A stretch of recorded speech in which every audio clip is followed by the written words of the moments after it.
welcome back to my channel. As you can see in the title, this is my review of episode 8 of the Wheel of Time series on Prime. And I have I have feelings. That's what I'm gonna say. Some good, some I didn't like, but ultimately I'm just curious on what... I'm definitely gonna watch season 2. Hopefully it comes out next year. And leading into my spoiler-free thoughts of the episode, I think this would be near the bottom. I think half of it was my expectations. I was really hoping for a good finale episode, and I don't think we got that. I mean, parts of it I liked, and parts of it were just kind of good. So I think my rating of this would be around like a 6 out of 10 probably. Yeah, a 6 out of 10. It was honestly a bit disappointing, honestly. So yeah, spoiler free. I think that's all. I can't really spoil anything because like you'd have to watch like the first all the episodes. So just going spoilers thoughts. That's the end of my spoiler free. So yeah, it was good. It was I mean, 6 out of 10. It was good. There's parts I didn't like, but there are parts that I loved. There's things that I hope they turn back on, and the thing ultimately is that I think they're leaving too many cliffhangers. There's so many cliffhangers that now it just feels annoying, honestly. Like, I don't mind one cliffhanger or two, but like 5 or 6, it's just like, oh god. So yeah, going into spoilers. So if you have not watched it, go watch it and then come back.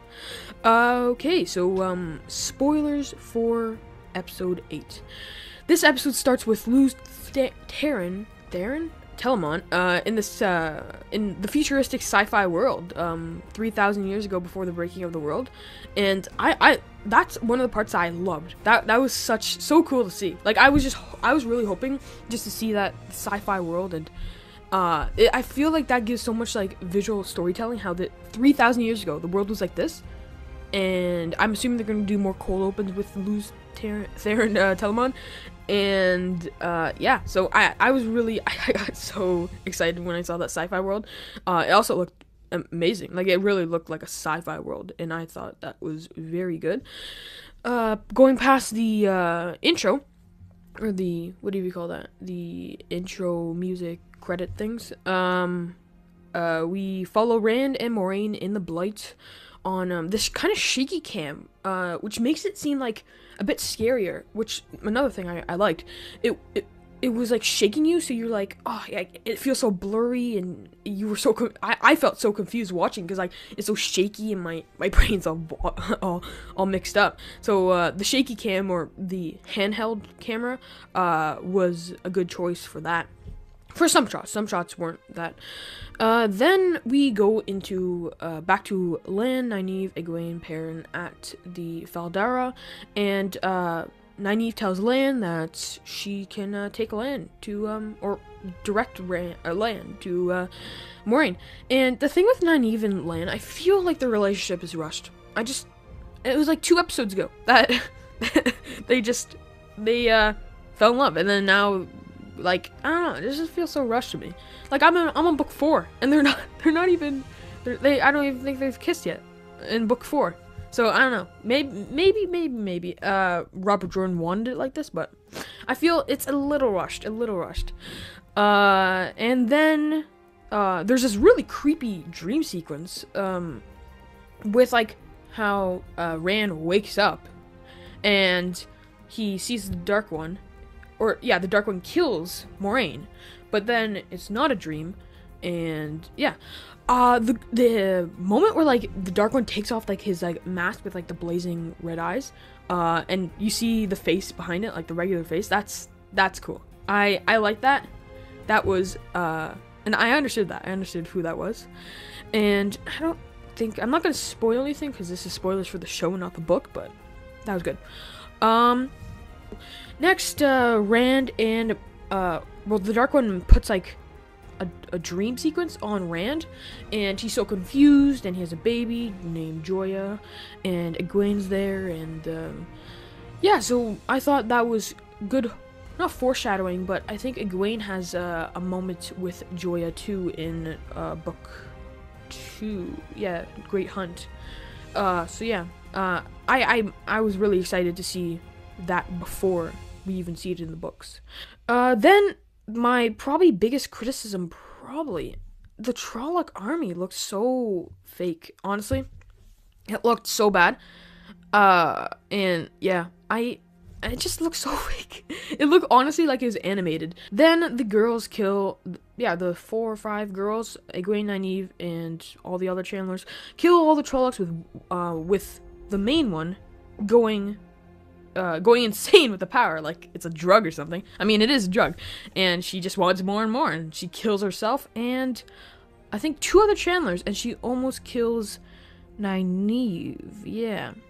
Then Rand channels and kills the Dark One in quotations, and what did I just loves the I was so confused on what I wrote down, and I love the camera work with the changing eye to the rivers, but the editing of that seemed like I could see the concept where you go behind Rand, you go back to the Emond's Field, you go around Dark One, and you go back to Eye of the World, like that circle motion where you go back and forth.